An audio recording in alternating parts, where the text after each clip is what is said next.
खबरों की तफसीलात में आगे बढ़ते हैं। रुख करते हैं शहर कायद का, जहां पर हल्का NA 249 में सियासी माहौल गर्म है। कॉर्नर मीटिंग्स और राबिता मुहिम उरूज पर है। शहरी सियासी जमातों और इलेक्शन में हिस्सा लेने वाले उम्मीदवारों से नाउमीद नजर आते हैं।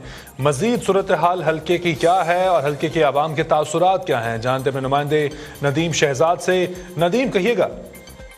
जी, इस समय NA 249 के अंदर मौजूद हूँ, जहाँ पर ज़मीनी इलेक्शन होने जा रहे हैं। फैसल वार्डन ने ये सीट छोड़ी थी। इसके बाद से अब तक देखा जाए तो यह बहुत ही नामवर शख्सियात भी मैदान में उतरी, जिनमें पाक सरजमीन पार्टी के मुस्तफ़ा कमाल हैं, वो भी वादे दावे करते हुए नजर आ रहे हैं। कादर खान मंदोखिल पाकिस्तान पीपल्स पार्टी से हैं। नून लीग के मिफ्ता इस्माइल हैं, जिनकी जानिब से कहना था कि नून लीग के शेर भी मैदान में, और यह हल्का नून लीग का हल्का है। इस आवाम के जो मसाइल है वो जू के तू हैं। आवाम को दोबारा से एक लॉलीपॉप जरूर दिया जा रहा है। आवाम से ही हम जानते हैं इस हल्के के जो लोग हैं, यहाँ के कुछ बुजुर्ग भी हैं, कि यहाँ क्या पहले भी फैसल वार्डन ने भी जो वादे किए वो पूरे हुए नहीं हुए, और अब जो ये सियासी लोग आपके पास आ रहे हैं, तो आप क्या समझते हैं इनकी बातों पर अब यकीन करेंगे आप? सर, इस वक्त जो है मैं एज आवाम जो है मैं आपसे ये बात करना चाहूँगा कि जितने भी वादे हुए हैं वो जूं के तू हैं। इसमें ना कोई इम्प्लीमेंटेशन हुई है अभी तक। तो आवाम जो है मुकम्मल तौर पर जो है नाला हो चुकी है हुक्मरानों से। अब चूँकि ये अभी नए कैंडिडेट आए मुस्तफ़ा कमाल साहब की शक्ल में, तो बकौल उनके उन्होंने कहा कि मैं जो है अपने जो लीडरान है लायक इमरान खान, उनके जो है ना मैं बोल बोल के उनके मैं कान फाड़ दूंगा। तो सर, इस वक्त जो है आवाम का जो है फुल फोकस जो है वो मुस्तफ़ा कमाल साहब हैं। तो देखते हैं, इंशाल्लाह सबको आजमाया, देखते हैं इनको भी आजमा के देखते हैं कि क्या रिजल्ट निकलता है उसका।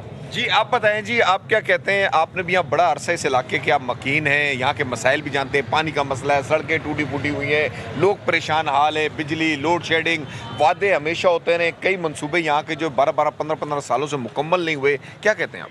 बिस्मिल्लाहिर्रहमानिर्रहीम। ये मंसूबों के बस आते हैं, अपने टाइम पे ये पहुँच जाते हैं, मंसूबों का कहते हैं मगर करते नहीं हैं, कुछ भी नहीं करते। फैसलवाड़ा आया था, कचरे में बैठ के बोला था इस इलाके में मैं पानी दूंगा, मैं ये नाले बना के दूंगा, रोड बना के दूंगा। बस वो जीत के और निकल के गए, इधर पलट के भी नहीं देखा।